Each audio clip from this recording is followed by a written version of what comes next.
Намайг Жавцанлам гэдэг геологи уул уурхайн сургуулийн геодезийн танхимын ахлах багш байна.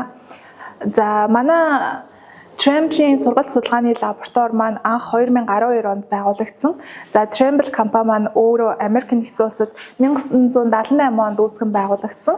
За дэлхийд геодезийн салбарт тэргуун технологи, дэвшилтэд багаж тоног төхөөрөмж, програм хангамжийг нийлүүлдэг, бас зөвлөх үйлчилгээ өгдөг, сургалт өгдөг дэлхийд хэрэглэгч компани байгаа. За тэгээд энэ компани Монголд халбын усны дистрибьютор байгууллагууд манай шинжлэх ухааны технологийн сургуулийг агсан түвшний болон салбарын мэргэжилтнүүдийг дэмжсэн сургалт судалгааны ажилд зориулсан энэхүү лабораторийг бол байгуулж өгсөн байгаа. За сүүлд 2023 онд програм хангамжийн хувьд бас сайжруулалтыг хийсэн байгаа. За яг одоогийн байдлаар бол геодезийн салбарын мэргэжсэн инженеруудын зэргийн сургалт бол энд явагдаж байна.